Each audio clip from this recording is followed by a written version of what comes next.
àsìkò yìí ìgbà yìí yóò tù wá lára àmín. Ìròyìn fẹ́lifẹ́li náà ló ń dé sí ojú amóhùnmáwòrán yín láti lè ṣẹ́ wa ìròyìn fẹ́lifẹ́li online tv. Lónìí ti ṣe ọjọ́ ajé monday ọjọ́ kẹwàá oṣù kẹta ọdún 2025. Fúnmi Adénúgà ni oníròyìn. Síwájú kẹtó gbọ́ròyìn ọ̀hún lẹ́kùnrẹ́rẹ́ ẹ jẹ́ ká dé òkè lọ́hùn-ún à ń padà bọ̀ wá.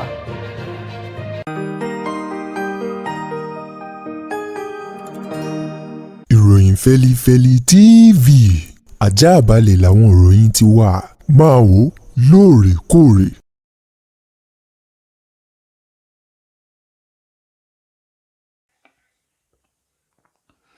Ẹ káàbọ̀ padà ìròyìn ọ̀hún rèé lẹ́kùnrẹ́rẹ́. Ẹni tó jẹ́ alákòóso fún ọ̀rọ̀ ọkọ̀ òfurufú lórílẹ̀‐èdè yìí ọ̀gbẹ́ni Festus Keyamo Oman ló ti fìdí ọ̀rọ̀ rẹ̀ múlẹ̀ wípé ó dá òun lójú wípé ààrẹ Bọ́lá Ahmed Tinubu ti ẹgbẹ́ òṣèlú APC òun ni ó tún jáwé olúborí tí ó bá fi dọdún 2027. Keyamo tó sọ̀rọ̀ ìdánilójú yìí látàrí àwọn àṣeyọrí èyí tí Bọ́lá Ahmed Tinubu èyí tó ti gùnlé tóun ti ètò ìṣèjọba rẹ̀ èyí tó ti lapa rere lára àwọn ọmọ Nàìjíríà tóun ti àtúntò àwọn ètò ọrọ̀ ajé ilẹ̀ yìí èyí tí Tinubu ti mú ṣe èyí tó fà á kí Keyamo kó fi sọ̀rọ̀ ìdánilójú náà gẹ́gẹ́ bí ó ti sọ̀rọ̀ ọ̀hún lópin ọ̀sẹ̀ tó kọjá yìí léyìí tó sọ ní ìpínlẹ̀ Delta níbi ayẹyẹ ètò kan èyí tí Keyamo lọ́bẹ̀ àti àsìkò èyí tó ń tẹ́wọ́ gba ọ̀kan nínú àwọn ọmọ ẹgbẹ́ òṣèlú PDP àti APGA èyí tó darapọ̀ mọ́ ẹgbẹ́ òṣèlú APC. Ọmọ oyè ọ̀hún èyí tó jẹ́ ọ̀kan nínú àwọn tó díje dupò gómìnà lábẹ́ ẹgbẹ́ òṣèlú APGA lọ́dún 2023 òun ló ti darapọ̀ mọ́ ẹgbẹ́ òṣèlú APC báyìí níbi tí Keyamo ti kí káàbọ̀ sínú ẹgbẹ́ òṣèlú APC ní ìpínlẹ̀ Delta tó sì ń sọ wípé ọ̀rọ̀ tó dá òun lójú ni ó ní òun lè fi ògùn rẹ̀ gbárí wípé ààrẹ Bọ́lá Ahmed Tinubu yóò jáwé olúborí sí ipò ààrẹ lẹ́ẹ̀kan sí fún sáà ẹlẹ́ẹ̀kejì tí ó bá fi di ọdún 2027. Bákan náà ló ní ẹgbẹ́ òṣèlú APC náà ni yóò jáwé olúborí o sí ipò gómìnà ní ìpínlẹ̀ Delta.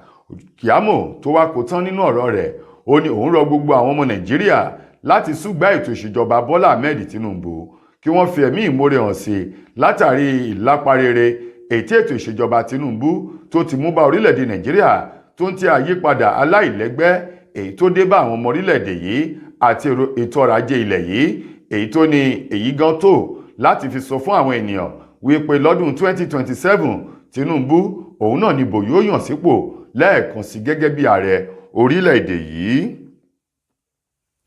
Látàrí ebi àjàgà fọ́mẹ́kẹ́ èyí tó ń pa ogunlọ́gọ̀ àwọn ọmọ orílẹ̀-èdè Nàìjíríà àwọn tí wọ́n jẹ́ bíṣọ̀bù ìjọ àgùdà eléyìí tí wọ́n kalẹ̀ síbi ètò kan èyí tí ó bẹ̀rẹ̀ nílùú Àbújá ti ọdún 2025 ti àwọn ìjọ kátólíìkì gbogbo. Níbẹ̀ ni àgbáríjọpọ̀ àwọn ìránṣẹ́ Ọlọ́run wọ̀nyí ni wọ́n ti na ìka sí ibi tí bàtà ti ń ta àwọn ọmọ orílẹ̀-èdè Nàìjíríà lẹ́sẹ̀. Àkọ́kọ́ òun ni wọ́n ní ọ̀wọ́n gógó oúnjẹ ó ń bá orílẹ̀-èdè Nàìjíríà fínra látàrí wípé tẹ́lẹ̀tẹ́lẹ̀ wọ́n ní àwọn ènìyàn wọ́n lè jẹ oúnjẹ mẹ́ta àjẹyó lábẹ́ ètò ìṣèjọba PDP àti lábẹ́ ètò ìṣèjọba ààrẹ Jonathan tó ti jẹ́ ààrẹ tẹ́lẹ̀ rí lórílẹ̀-èdè Nàìjíríà. Wọ́n ní láti ìgbà èyí tí ààrẹ Muhammadu Buhari èyí tó gbé ìjọba fún Tinubu láti ìgbà tó ti gorí àléfà lọ́dún 2015 títí di wákàtí àtọwọ̀ yìí wọ́n ní ìlú ò fararọ mọ́ ìlú le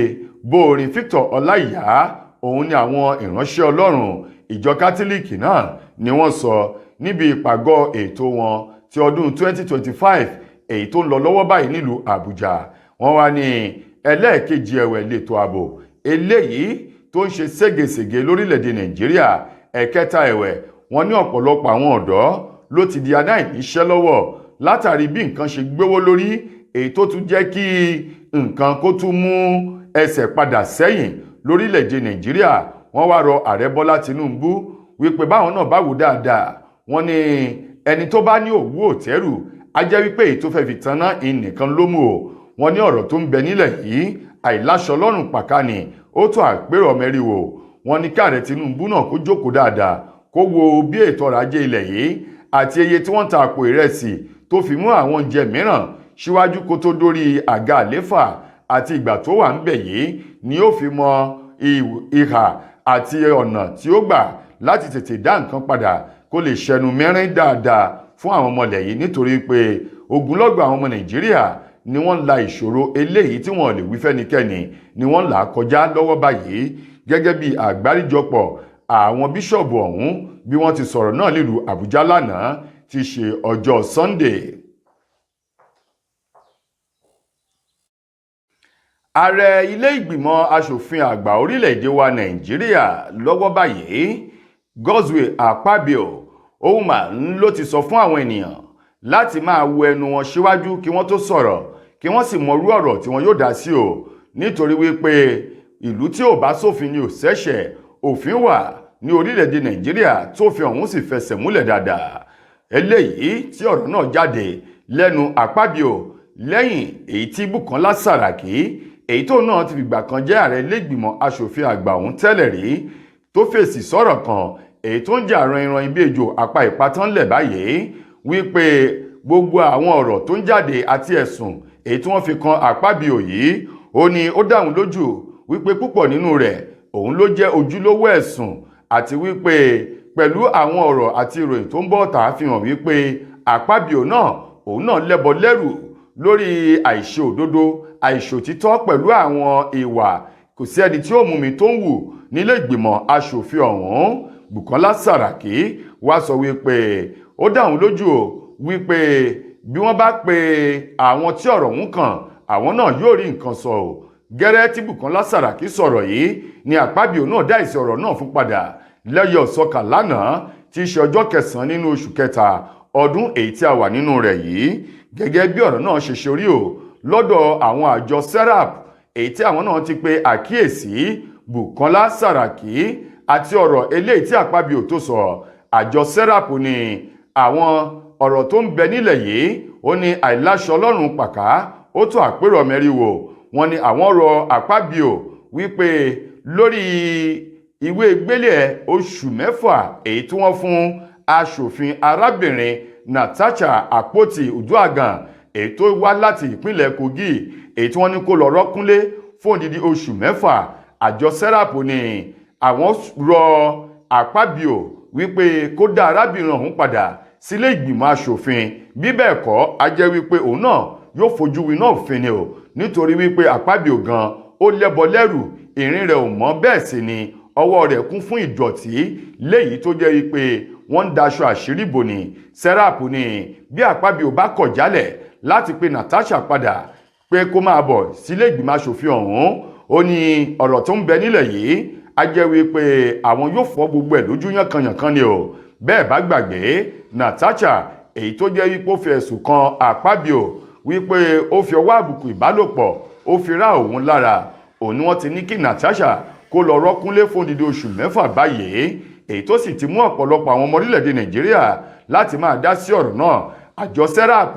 ló ti wá ṣe ìkìlọ̀ pẹ̀lú ọ̀rọ̀ àti gbólóhùn ìkìlọ̀ èyí tí wọ́n fi ránṣẹ́ sí Akpabio láti tètè wá wọ̀rọ̀ kan fi ṣàdá lórí ọ̀rọ̀ arábìnrin náà, bí bẹ́ẹ̀ kọ́ a jẹ́ wípé iṣu ṣetán àkàrà náà ṣetán o láti tú sí epo yánkanyànkan ni. Arákùnrin kan rèé, ọ̀gbẹ́ni kan tí í ṣe ẹni 40 ọdún, òun mà ń lójọ́ lọ́wọ́n ba nípè látàrí ìṣẹ̀lẹ̀ kékeré kan àti ìṣẹ̀lẹ̀ tó mú ẹ̀rù dání èyí tó ṣẹlẹ̀ nínú oko ibi wọ́n ti ń gé igi ọ̀pẹ. Gẹ́gẹ́ bí ìròyìn ọ̀hún ti jáde láti ẹnu alukoro iléeṣẹ́ ọlọ́pàá ìpínlẹ̀ Ògùn, arábìnrin Ọmọlọ́lá Òdútọ́lá, tó fìdí ọ̀rọ̀ náà múlẹ̀ fún àwọn oníròyìn ní alẹ́ àná tó ń ti òwúrọ̀ òní tí í ṣe ọjọ́ ajé Monday, ṣe lálàyé wípé arákùnrin ọ̀hún èyí tí wọ́n porúkọ ẹ̀ ní Abdullahi Razak, òun ló lọ sí oko láti lọ rí gégi ọ̀pẹ tó ń ti àwọn ènìyàn rẹ̀. Wọ́n ní ibi wọ́n ti ń gé igi ọ̀pẹ ọ̀hún, iná ní igi ọ̀pẹ ń lówó lù ú, tó sì pariwo ẹ gbà mí, ẹ ràn mí lọ́wọ́ o. Wọ́n ní kí wọ́n tó gbé dìgbàdìgbà lọ sí ilé ìwòsàn èyí tó ń bẹ nílùú Ṣàgámù, wọ́n ló ti gbèkúrú jẹ lọ́wọ́ ẹbọra. Ìṣẹ̀lẹ̀ yìí tó ṣẹlẹ̀ nílùú Ìjẹ̀bú Igbó ní ìlú kan tí wọ́n ń pè ní Ṣọ̀pìn, wọ́n níbẹ̀ ni ìṣẹ̀lẹ̀ ọ̀hún ti ṣẹlẹ̀, èyí tí wọ́n sì fìdí rẹ̀ múlẹ̀ lótìtọ́ àti lódodo wípé látàrí igi ọ̀pẹ èyí tó wó lu arákùnrin náà ní àwọn ẹ̀yà ara rẹ̀ òun ló fà á tó fi jẹ́ wípé kò dúró gba ìtọ́jú kó tó di wípé ikú ọ̀hún ó mú arákùnrin Abdullahi Razak lọ kí Ọlọ́run bá àánú kó máa fi ṣọ́ rẹ̀ ṣọ́ wa. Mo kí gbogbo ojú tí wò mí ti ń gbọ́ mi jákèjádò orígun mẹ́rẹ̀ẹ̀rin àgbáyé. Orúkọ mi ni Ambassador Àkànfẹ́ Ìwò tí mo jẹ́ agbẹnusọ fún iléeṣẹ́ X2 Ultimate Herbal International Limited. Níléeṣẹ́ wa bí láti màmọ̀ dájú nǹkan kan tí eléyìnbó ń pè ní health is wealth, ìlera lọ́rọ̀. Kì í ṣàfẹnujẹ́ nìkan tá a bá ń gbọ́ ní sétí torí gbogbo lọ́gbọ̀n àwọn èèyàn ni wọ́n ń kojú àìsàn tí a pè ní ìfúnpá gíga. Ìdí nìyí tí iléeṣẹ́ X2 Ultimate Herbal fi ṣètò oògùn ìfúnpá gíga fún ní powder àti ní olómi. Kò tán síbẹ̀, oògùn ìtọ̀ ṣúgà ó wà ní iléeṣẹ́ X2 Ultimate Herbal International Limited ní powder àti ní olómi. Òun náà lẹ̀ ń wò yìí. Oògùn ọ̀pẹ́ ẹ̀yìn wà tí a ti ṣe lọ́jọ̀ fún ẹni tó bá ń kojú ọ̀pẹ́ ẹ̀yìn torí gẹ́gẹ́ bí ìṣòro. Iléeṣẹ́ wa níbí ní oògùn ẹ̀ tó lè bá wọn tán rẹ̀ lójú ọgbọ́n. Bákan náà ogunlọ́gọ̀ àwọn èèyàn ni wọ́n jẹ́ oníbìísí tí wọ́n ti rora wọn pín wípé Ọlọ́run ò lè ṣe ṣùgbọ́n tó jẹ́ pé àìsàn kan sómìíràn ní kọjú ọmọ bíbí wọn. Ó wà ní iléeṣẹ́ X2 Herbal International Limited fún ìwòsàn fún àwọn oníbìísí. Kò tó síbẹ̀ o, a ní ọ̀pọ̀lọpọ̀ oògùn tí a ṣe létò fún ẹni tó bá jẹ́ ẹni tó bá ní ikùn gbẹ̀ndù tó jẹ́ pé ọ̀rá ti pọ̀ jù lára ẹ̀, ó máa bá wa burn fat, a pè ní X2 burn fat fún obìnrin. Lákòótán nínú ìròyìn wa fún tòní, ọ̀kan nínú àwọn òṣèré sinimá alágbéléwò èdè Yorùbá tó tún jẹ́ adẹ́rìn-pòṣónú Babátúndé Táyọ̀ èyí tí gbogbo èèyàn mọ̀ sí Baba T, òun mà ló ti padà jẹ́wọ́ lẹ́yìn tó ti kọ́kọ́ pa irọ́ wípé òun ò ní kankan ṣe pẹ̀lú arábìnrin Dára èyí tí ṣe ìyàwó Làǹdẹ̀ tóun náà jẹ́ ọ̀kan nínú àwọn adẹ́rìn-pòṣónú lórí ayélujára. Baba T èyí tó padà jẹ́wọ́ lánàá ti ṣọjọ́ Sunday nígbà tí arábìnrin èyí tí máa ń ṣe ètò lórí ìkànnì ayélujára Esabod tó ń fi ọ̀rọ̀ wá arákùnrin Baba T lẹ́nu wò. Níbẹ̀ ni Baba T ti padà jẹ́wọ́ wípé lótìtọ́ àti lódodo òun lòun ní àjọṣepọ̀ pẹ̀lú Dára tí í ṣe ìyàwó Làǹdẹ̀ yàtọ̀ sí tẹ́lẹ̀tẹ́lẹ̀ èyí tó ń pa irọ́ tó sì ń pe Làǹdẹ̀ wípé kó mú ẹ̀rí wá tó bá jẹ́ pé lótìtọ́ àti lódodo ló mọ̀ wípé òun bá ìyàwó rẹ̀ sùn èyí tó sì pa irọ́ ọ̀hún délẹ̀. Ṣùgbọ́n lánàá òde yìí wọ́n ní afẹ́fẹ́ ti fẹ́ a ti padà rí ibi tí adìyẹ tó ti ń ṣe ìgbọ̀nsẹ̀, aṣọ ti ká lójú eégún, a ti mọ ẹni tí ń bẹ nínú ẹ̀kú. Baba T padà jẹ́wọ́ o wípé lótìtọ́ lódodo àtòun àti Dára arábìnrin ní tí í ṣe ìyàwó Làǹdẹ̀ làwọn jọ ní àjọṣepọ̀ tí arábìnrin Esabod sì sọ wípé pẹ̀lú ìwà eléyìí tí Baba T hù yìí ó jẹ́ ìwà ìdójútì eléyìí tó bu aṣọ àbùkù tó gbé wọ̀ láwùjọ àwọn ẹni rẹ̀. Bákan náà ni ìyàwó Baba T náà ti wá padà sọ̀rọ̀ wípé ó ti lé ní oṣù 8 gbáko báyìí èyí tí Baba T tó ti ká àwọn láṣọ sókè gbẹ̀yìn ṣùgbọ́n tó ń ṣe òṣì àti ìranù pẹ̀lú àwọn obìnrin ní ìta gbangba. Arábìnrin tí í ṣe ìyàwó Baba T ni Baba T ti ṣe àwọn alálẹ̀ ó sì ti ṣe ẹlẹ́dàá òun wípé bí Baba T bá fẹ́ rí ọ̀nà lọ kí ọ̀nà rẹ̀ kó rójú kó ráyè ó ń láti bẹ ẹlẹ́dàá òun gidi gan ni kóhun dáríjì. bí bẹ́ẹ̀ kọ́ a jẹ́ pé Baba T ó ti já ewé ṣìṣe ni gẹ́gẹ́ bí ìyàwó rẹ̀ bó ti sọ lẹ́yìn tí Baba T jẹ́wọ́ wípé òun ní àjọṣepọ̀ pẹ̀lú ìyàwó Làǹdẹ̀. tó ẹ̀yin ará, ìròyìn wa kò ní jù báyìí lọ fún tòní. ẹ tún pàdé wa lójúmọ́ ọ̀la lágbára Ọlọ́run fọ́tún ròyìn míì. síwájú ìgbà náà Fúnmi Adénúgà lẹni tó mú ìròyìn wá sí ojú amóhùnmáwòrán yín. ẹ ṣeun fún ìfẹ́ tẹ́ ní sí wa.